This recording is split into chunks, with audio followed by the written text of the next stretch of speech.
While history's most defining moments may be depicted by military strength, acts of valor, or the greed of those corrupted, the reality is unfortunately far more sinister, one that formed the very foundation for life today, continuing to act as the invisible hand guiding our every move.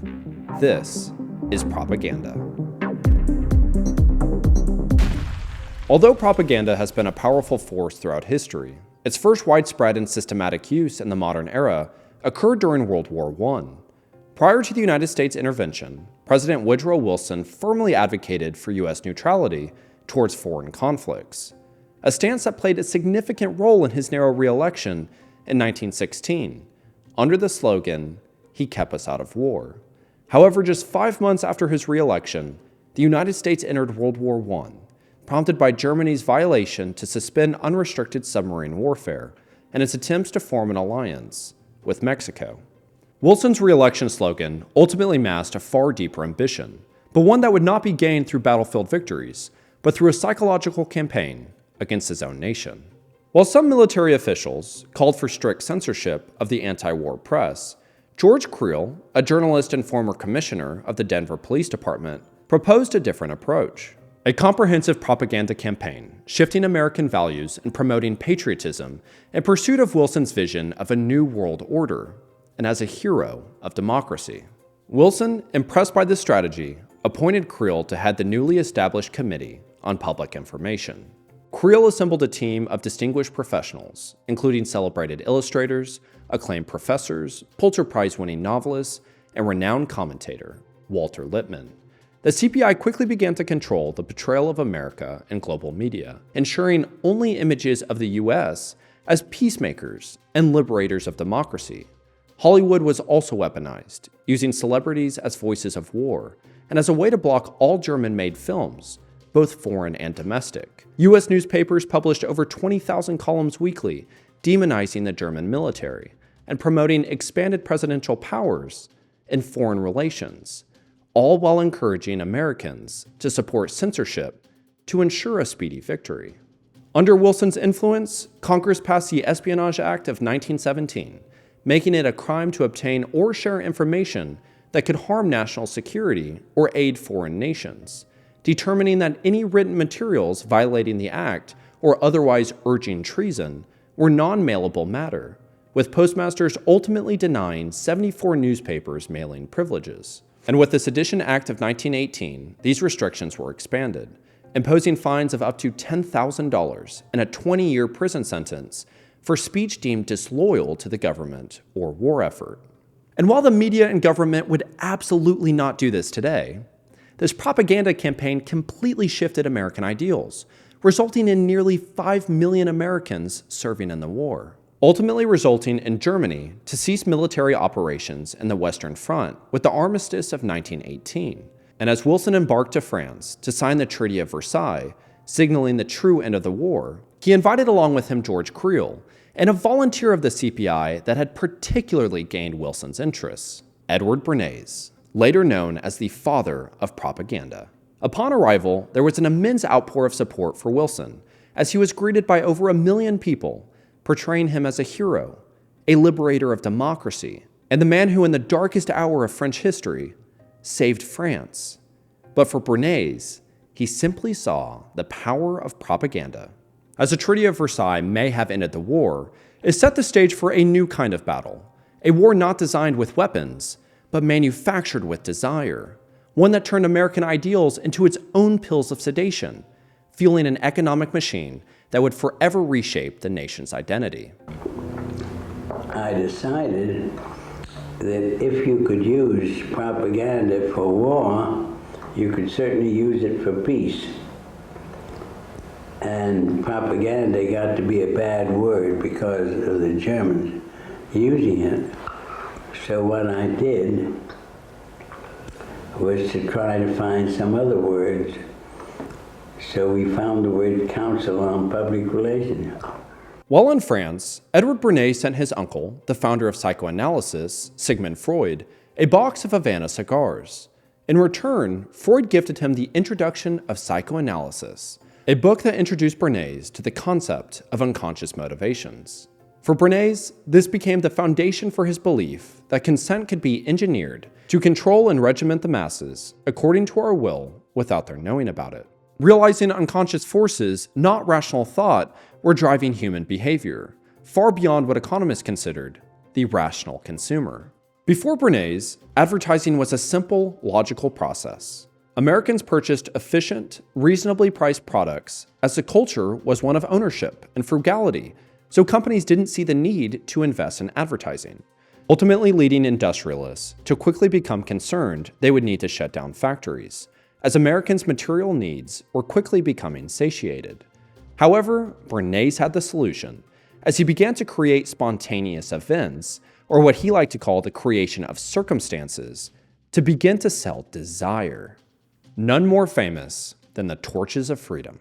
Edward Bernays was hired by the American Tobacco Company with the brand Lucky Strike to address the unfeminine perception of cigarettes and boost women's participation with smoking. He consulted A.A. Brill, Freud's renowned translator and the first U.S. psychoanalyst, who revealed that cigarettes symbolized male power. Bernays then rebranded them as symbols of women's liberation. To execute the campaign, he instructed his secretary, Bertha Hunt, to pose as a women's rights activist and recruit other women to smoke during the New York Easter Parade. Reporters were prepped, and when asked, Hunt stated, "A man asked me to extinguish my cigarette, which embarrassed him. My friends and I decided it was time something was done about the situation." This began to conquer every headline in the nation, and the campaign was a monumental success, raising female smoking rates from 5% in 1929 to 33% by 1965. But despite the success, Lucky Strike faced a challenge. Women disliked the green packaging, as green was very unfeminine at the time, and it clashed with their wardrobe. But instead of spending millions of dollars to rebrand, Bernays launched a high fashion campaign to associate the color green with hope and victory. Fashion magazines, which Bernays also represented, began to promote only green dresses, or would have their models pose near a green stool or a green backdrop to show it was suitable for the elite. A green ball was even thrown at the Waldorf Astoria to further promote the elite's fondness of the color. And it wasn't until shortly after that Lucky Strike became the dominant brand in the industry. And green is still seen as a fashionable color almost a century later. Bernays soon expanded this into a third-party technique, using seemingly independent organizations to promote his clients' interests. He explained, if you can influence the leaders, you automatically influence the group in which they sway. Examples included the Committee for the Study and Promotion of the Sanitary Dispensing of Foods, which ultimately promoted the use of Dixie cups, the Radio Institute of the Audible Arts, advancing the interests of ivory soap, the Temperature Research Foundation, highlighting the benefits of refrigeration, which benefited General Electric, and the Middle America Information Bureau, spinning events in Central America in favor of United Fruit's goals. These organizations, though appearing to serve the public good, were in reality PR fronts designed to promote his clients. Bernays also regularly leaned on the public's perception of doctors, stating you can get practically any idea accepted. If doctors are in favor, the public is willing to accept it, because a doctor is an authority to most people, regardless of how much he knows or doesn't know. Hi, Doctor. Good to see you. Come on up over here. There you go. Doctor, tell me again what the doctor is. What are we dealing with Well, here? You're the father of public relations. What we're dealing with really is the concept that people will believe me more if you call me doctor. Oh, I see.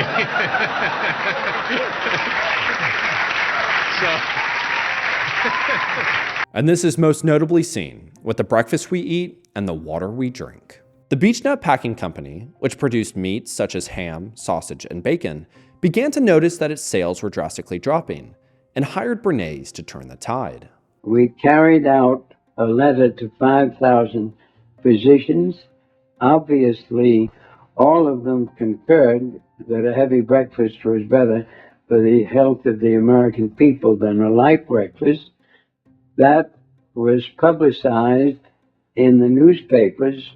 Newspapers throughout the country had headlines saying 4,500 physicians urge heavy breakfast, in order to improve health of American people. Many of them stated that bacon and eggs should be embodied with the breakfast, and as a result, the sale of bacon went up. Bernays was also hired by the Aluminum Company of America as they were facing lawsuits of dumping toxic waste into the rivers. Using health experts, primarily dentists, the campaign sold America the dental benefits of fluoride in consumable water.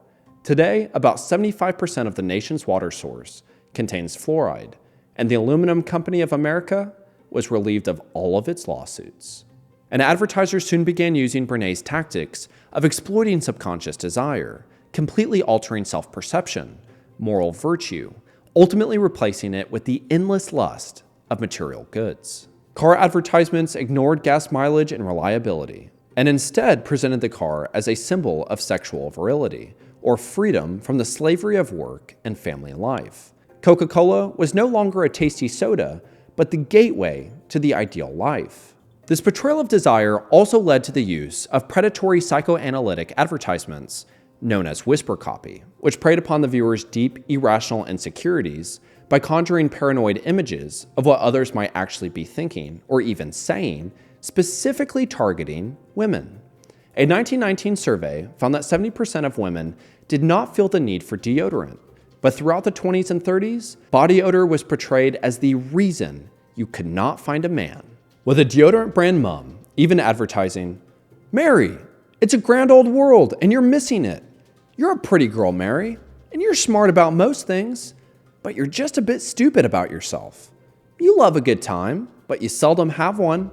Evening after evening, you sit at home alone." There are so many Marys in the world who never seem to sense the real reason for their aloneness.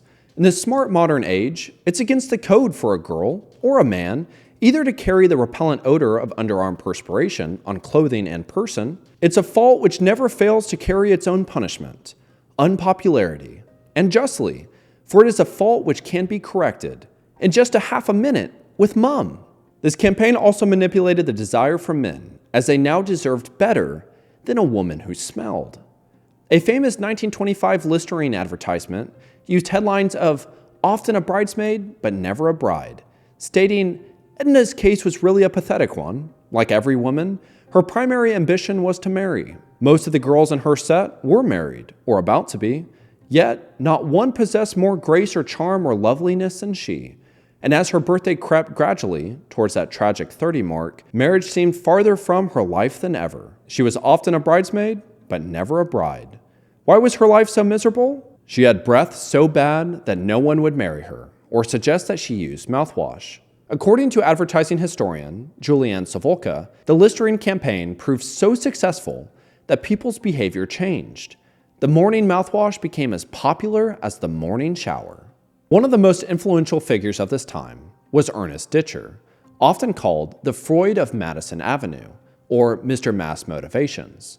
After fleeing Europe to escape the Nazis, Ditcher brought his psychoanalytic techniques to advertising, using psychodrama, anthropology, as well as in-depth interviews to uncover consumers' hidden desires.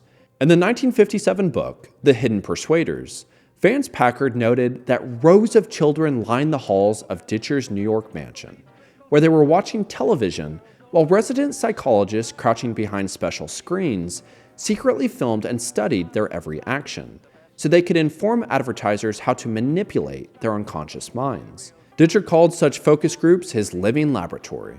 One such session even led to the invention of the Barbie doll, where psychologists noted young girls wanted someone sexy looking, someone they wanted to grow up to be like. To Packard, Ditcher's mansion was a sinister factory that implanted self-destructive desires in consumers. But unfortunately, Packard's book only made Ditcher more famous and well-respected amongst the world of business.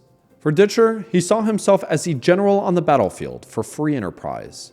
And for Bernays, he believed the conscious and intelligent manipulation of the organized habits and opinions of the masses is an important element in democratic society. Bernays also believed in a strict ethical code where the needs of society should always come before those of any individual, stating the duty of the higher strata is to inject moral and spiritual motives into public opinion. However, just like Wilson, his actions proved a far different ambition. During the 1950s, the United Fruit Company held 42% ownership of Guatemalan land and 65% of all imports from the US. But the Democratic election of Jorge Benz, with his plans of land reform and distrust of all US government, threatened the company's operations. The United Fruit Company then hired Bernays, where he portrayed the Guatemalan government as a communist threat, leveraging the US Cold War anxieties. His efforts, combined with strategic media manipulation, as his company, as mentioned prior, literally controlled all news out of Guatemala, played a critical role in convincing the US government to back a coup that ultimately overthrew Benz in 1954. The operation, which was framed as a defense of democracy, was in reality a corporate-driven intervention that had devastating effects on Guatemala, contributing to years of civil unrest and suffering, but ultimately allowed for the United Fruit Company to remain in power. Edward Bernays did not see himself as a mere liberator of public desire, but he saw himself as a god amongst ants. He never took the advice that he gave his own clients. He had multiple homes, but he didn't have furniture within because it was all for show. He was well respected amongst the industry, but everyone hated him personally. If you were to ask anyone during the time about Edward Bernays, they were going to talk about how big his ego was. He even often came to his own home and told his family how stupid people were. People who worked for him were stupid, and children were stupid, and if people did things in a way that he wouldn't have done them, they were stupid. It was a word that he used over and over and over, dope and stupid. And while he was doing the campaign for the Torches of Freedom, he was having his kids flush his wife's cigarettes down the toilet, as he knew cigarettes caused cancer, which he also later represented the American Cancer Society, running campaigns to get people to stop smoking. And as we begin to conclude, this allows us to understand that time and time again, we are seen as nothing more than a mere cog in the machine, data on some spreadsheet, a consumer, or as Walter Lippmann stated, the bewildered herd. And it is now our responsibility that we thank the individuals in power for the manipulation, the engineering, the manufacturing, the deceit of the society that we live in today, because without it, we wouldn't be intelligent enough to handle and participate in our own lives. We need to thank them for this illusionary democracy that is now weaponized against us. Because without that, we would be wandering throughout life without any ability to make our own decisions. This same mindset is still being held by most individuals in power. Most CEOs, politicians, political leaders, leaders in general see themselves as a representation of God, and their ideas are forced upon us to become our spirituality. And it leaves us consistently searching and pursuing physical, mental, emotional, spiritual value out of material goods. And we will never find it. But what we do is we continuously search for it, because that is the society that we are participating in. And before you know it, your life is over. And I just cannot believe that we were put on this earth to be a mindless consumer. I don't think that's the whole point of this game. We have to begin to have courage to stand up, to take the shades of this fabricated delusional life that we are participating in and see what life is actually about. Whenever you are blessed to be around a little boy or girl and watch them participate in life, that is what life is about. They don't hate each other. They explore and they are kind. And yes, they have emotional outbursts, but they are able to get themselves back together. As adults, we are more like deranged children because we are so filled with this manipulation and this brainwash, and we have no ability to just look at the other person in the eyes and realize, hey, we are both on this journey together. We are participating in a sick nation, a nation without integrity. and it's disgusting. It is disgusting that as a young individual, I am getting berated by older individuals for doing the thing that they recommend for me to do. But it is also disgusting that as a young generation, we are consistently demonizing the older generation, causing this nasty cycle of no productivity. Again, we are trying to pursue a beneficial direction for us as individuals and citizens of this nation, and we refuse to do it. So it is going to take individuals with courage to stand up and forge a new nation, because the one that we are participating in is not working. And that is the whole point of this 4-part series, is to discuss these certain aspects of propaganda that is manipulating and creating a life of deceit. This one is all about consumerism. I believe consumerism is a plague more than just mindlessly consuming. It'll only get more specific as the videos go. So I hope this was able to provide value to you. I hope this series is able to provide some value to you. We just lost the light, so thank you all so much for your time. I hope that this was worth your time. Thank you all so much as always. Until next time, bye-bye. O me, O life of the questions of these recurring, of the endless trains of the faithless, of cities filled with the foolish, what good amid these, O me, O life? Answer, that you are here, that life exists and identity, that the powerful play goes on and you may contribute a verse. That the powerful play goes on and you may contribute a verse.